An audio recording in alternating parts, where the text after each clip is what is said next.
இந்த பிரபஞ்சம் இயங்கிக் கொண்டிருப்பதற்கு ஒரு தெய்வ சக்தி காரணமாக இருக்கிறது. அந்த சக்தியின் பெயர் மகாவிஷ்ணு. உலகத்தை காக்கும் பரிபாலகன், தர்மத்தின் உயிர். புராணங்கள் சொல்கின்றன மகாவிஷ்ணு எப்போதும் யோக நித்திரையில் இருக்கிறார் என்று. ஆனால் அந்த நித்திரை அலட்சியம் அல்ல, அது பிரபஞ்ச சமநிலையின் அமைதி. ஆண்டில் பல ஏகாதசிகள் இருக்கின்றன, ஆனால் வைகுண்ட ஏகாதசி மட்டும் தனிச்சிறப்பு பெற்றது. ஏன் தெரியுமா? இந்த நாள் விஷ்ணுவின் கருணை உச்சத்தில் வெளிப்படும் நாள்.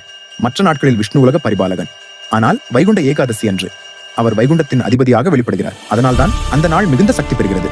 வைகுண்ட வாசல் ஒரு கோவில் கதவு மட்டுமல்ல, அது விஷ்ணுவின் கருணை திறக்கும் ஆன்மீக வாசல்.